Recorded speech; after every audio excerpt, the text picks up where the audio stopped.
Hey, this is on how to defend the resurrection. So, if you've shared the gospel with someone and you're talking to them and they say, I can believe Jesus as my boss and everything, but it's kind of hard to believe that he rose again. You could say, well, hey, I can help you with that. Maybe something I've learned can help you with that. And so this is only for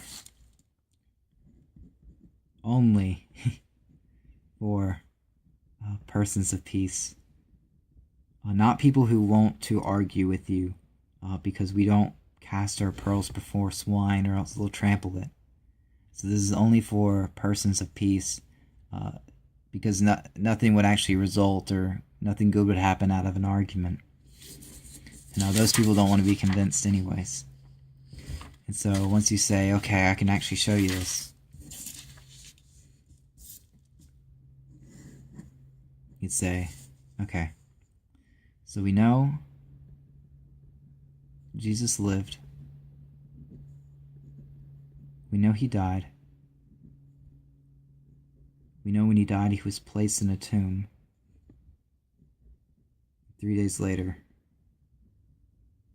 there was an empty tomb. Now it's cool to understand what exactly the tomb would have looked like. There would have been like an entryway into the tomb, and there would actually have been a downward slope groove for a round stone to be rolled into it. So this stone would have been 1 to 2 tons, depending on the length of it. And so that'd be pretty heavy, like 2,000 to 4,000 pounds. And so when it gets rolled down, it stops and is locked in place by the groove. And then to roll it out and open it would be a lot harder because it's uphill. So we know there's an empty tomb. And then we know there are appearances claimed, at least. This is actually in 1 Corinthians 15:5. So over 500 people that will have claimed to have seen Christ appear. So right here after there is a commission given. So followers from the Great Commission are told to go and make disciples of all nations. So they had to give up a few things. We'll break it down into 3. And so one was they gave up was their social status. And so Jews, as you kind of understand from the way that they're a race and a religion, it's just how closely tied together the religion and the race is. And so for someone to become a Christian in a Jewish state, they would be thrown out of the synagogue, and they would definitely lose their social status. Their family, if they weren't converted as well, would probably disown them, would not talk to them, for fear of them being thrown out of the synagogue as well. Because that was a major part of their lives, is their religion, and still is to this day. So their social status. Something else they gave away was their financial security. And so these people went out, they didn't know, they gave up their jobs, they didn't know what they were going to eat, where they were going to stay the next week. And so they also gave up one last thing, or a few of them did. That's their lives. And so James was killed by King Herod Agrippa.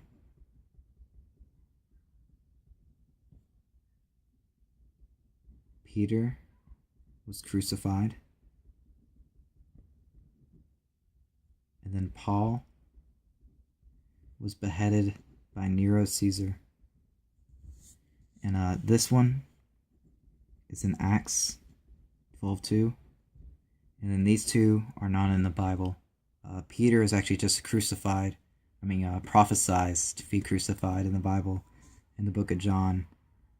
But these are actually in 1st, 2nd, and 3rd century books, and are probably the most verified of the people that saw Jesus actually appear after his resurrection, like most verified death. So there's a few possible objections to this. One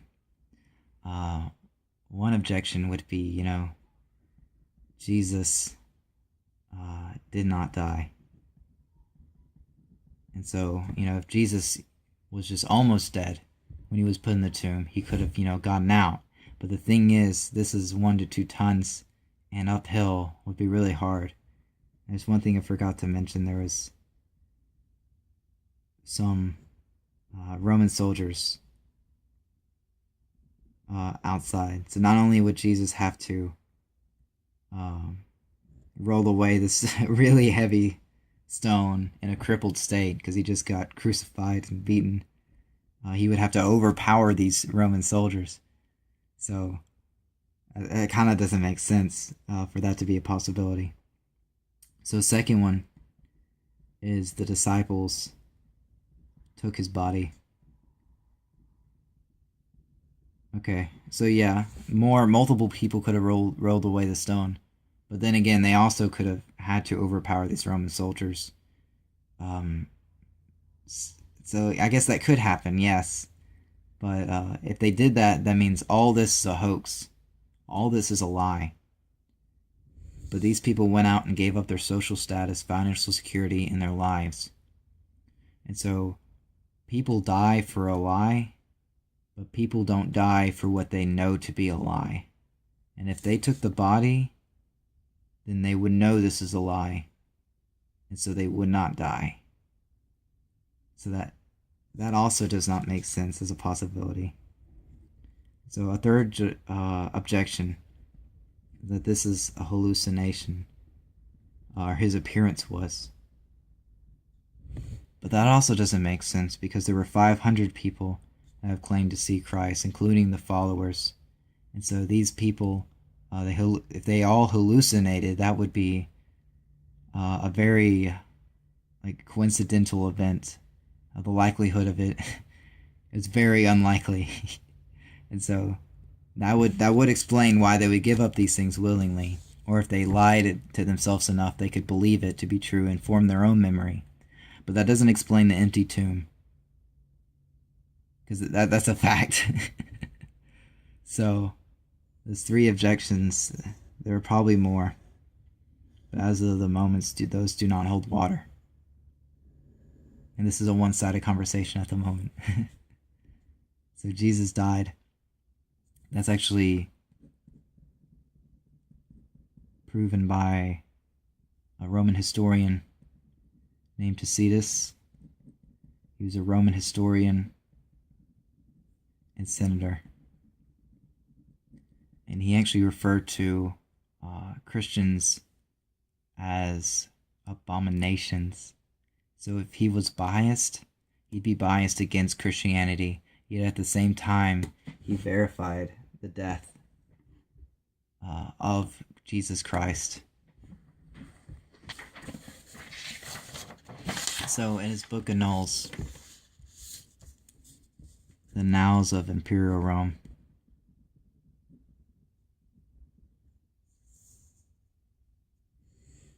consequently, to get rid of the report, Nero fastened the guilt and inflicted the most exquisite tortures on a class hated for their abominations, called Christians by the populace. Christus, from whom the name had its origin, suffered the extreme penalty during the reign of Tiberius at the hands of one of our procurators, Pontius Pilatus, and a most mischievous superstition, thus checked for the moment, again broke out, not only in Judæa, the first source of the evil, but even in Rome, where all things hideous and shameful from every part of the world find their center and become popular. Accordingly, an arrest was first made of all who pleaded guilty. Then, upon their information, an immense multitude was convicted. not so much of the crime of firing the city as of hatred against mankind. Besides being put to death, they were made to serve as objects of amusement. They were clothed in hides of beasts and torn to death by dogs. Others were crucified. Others set on fire to serve to illuminate the night when daylight failed. Nero had thrown open his grounds for the display and was putting on a show in the circus, where he mingled with the people in the dress of a charioteer or drove about in his chariot. All this gave rise to a feeling of pity, even towards men whose guilt merited the most exemplary punishment, for it was felt that they were being destroyed, not for the public good, but to gratify the cruelty of an individual. So it's important to note a few things. This is chapter 15, verse 44 of the Annals. So what happened here in AD 64 was the Great Rome Fire. And so Emperor Nero was not the best. He actually was in his reigning position through a bunch of murders. And so he was actually very negligent of his duties. And so this fire, most of the people blamed it on him. And so Consequently, to get rid of the report, he found a scapegoat, which was a class hated for their abominations called Christians. So maybe these abominations could be, claiming to eat flesh and drink blood, which is very interesting. So this Annals actually verified persecution of two different groups. The first one is a group of one, and that is Jesus by Pilate, which is recorded in the Bible, and at the same time is recorded right here in this first century history book. And so, at the hands of one of our procurators, Pontius Pilate, he suffered the extreme penalty. That would be crucifixion. And so, not only that, but also early Christians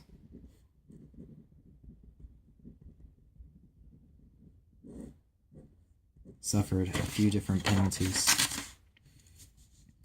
One, they were dressed as animals and torn apart by dogs. Some of them were crucified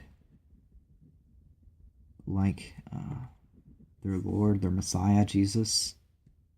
And some were set on fire to illuminate the night. And so this was also, it says it was done in a public place. Nero opened his grounds and it was like a circus. And so a lot of people saw this, and this is around 64 AD. And this happened around 33 AD. So this was early Christians that were around the time of Jesus, this 30 years. And these are people who actually saw. And it's kind of crazy that people knew this.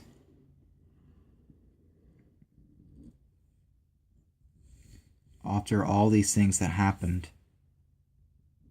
people still wanted to be Christians. People still wanted what these people had. Christianity persisted. Why? Because it's true. So, to go over it, is to remember, again, this is only for persons of peace. It's only for people who actually have a question on the resurrection. It's good to know this for our own knowledge, but it's not good to do this specifically for an argument. You can do this to defend your faith, yes, but there is no fruit that comes about with arguing and trying to prove someone else wrong. So we state the things that we know for sure. Jesus lived, he died, he was in a tomb. In 3 days, there was an empty tomb. Then from there, you just explain what a tomb is.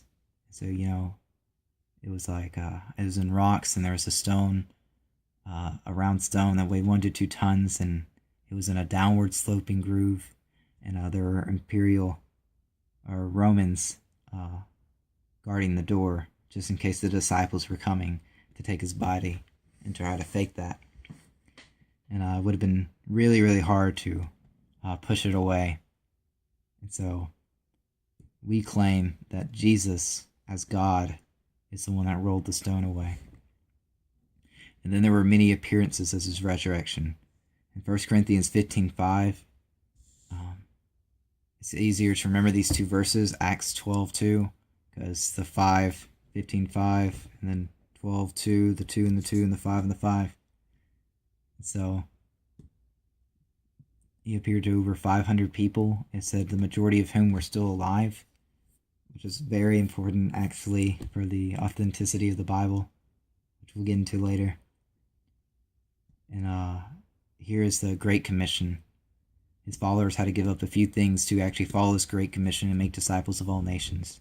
They had to give up their social status, and you could talk about Jews and just how that's being a part of such a great part of their life, specifically being thrown out of the synagogue, financial security.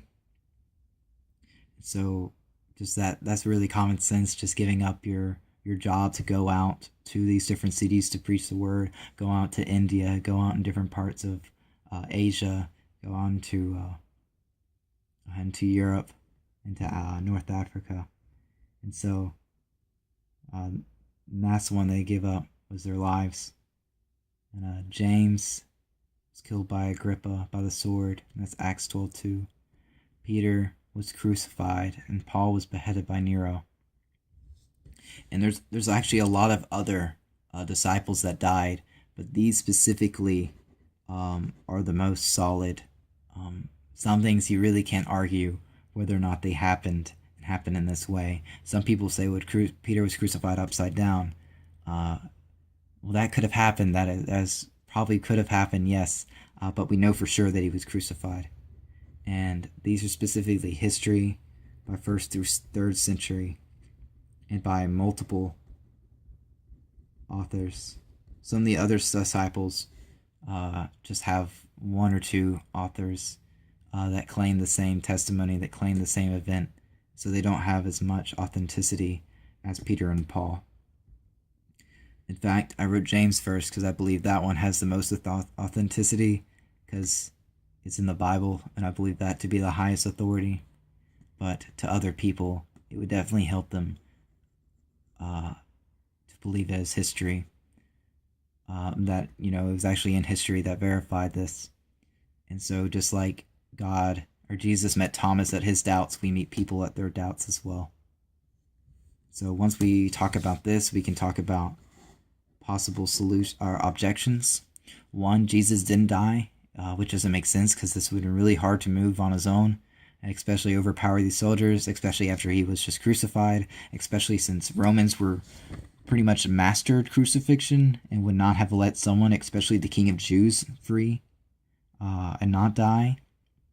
Second objection is the disciples took his body, which these Romans were put here specifically for the case of his disciples coming to take his body. And also, if they'd done it, then it was a hoax. And why would you give up these things if this was all a hoax? You would only give up these things if you believed you would have a greater thing in heaven waiting for you. Third one is it was a hallucination. And so that would explain why they gave up these things. But that doesn't explain the empty tomb.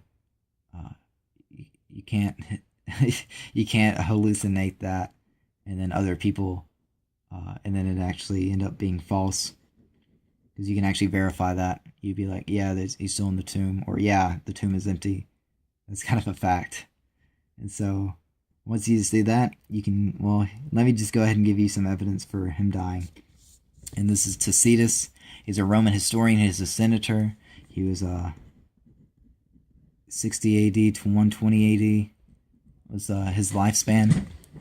And so he was around the time as Emperor Nero. This event, the Great Fire of Rome, happened when he was 4 years old, which is very interesting because when I was about the same age, 9/11 happened.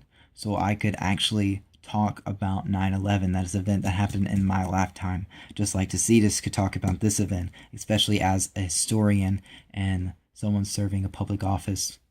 So he wrote Annals, Annals of Imperial Rome, and you can read to them this, and it's very important because Christus suffered the extreme penalty during the reign Tiberius and one of our Pontius Pilatus, which is actually Pontius Pilate, and that's Christ. They just like to add the U.S. And so that verifies the cross. Jesus by Pilate. Oh, hold up. Jesus by Pilate. And then these people who the arrest was first made of all who pleaded guilty. And then some of them were put to death. They were made to serve as objects of amusement. They were clothed and torn to death by dogs. They were crucified. Others were set on fire. And it's also important to understand that this was a public event. Nero had thrown open his grounds for the display, putting on a show in the circus. So this was a very public event for all these people, for the persecution. Jesus, that was public persecution of these early Christians. In that year, they were torn apart by dogs, they were crucified, they were set on fire. And yet, since all these things were public, at the same time Christianity persisted, people still wanted what these people had. Which is crazy. It's crazy if it was false. But the thing is, it's true. So, same thing with the other. It's good to practice this.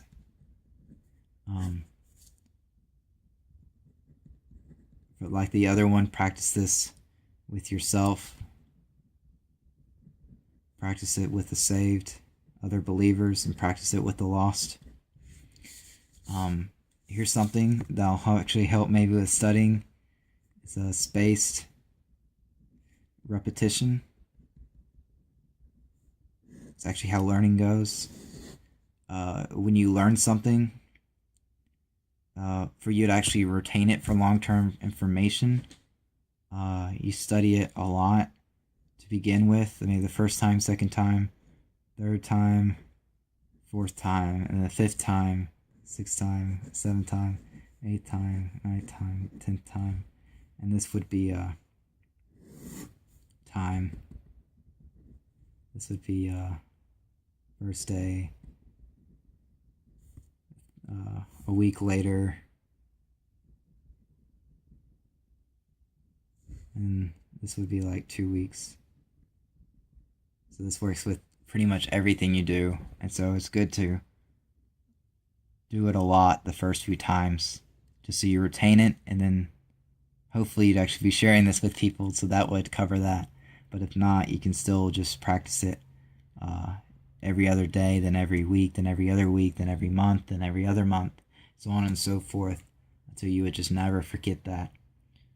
You could even think about this, I forget something on a test in a week, but I've been saying the Pledge of Allegiance for so long when I was in high school, and just all the way through school, that I would never forget that, no matter how old I will be, unless I got dementia.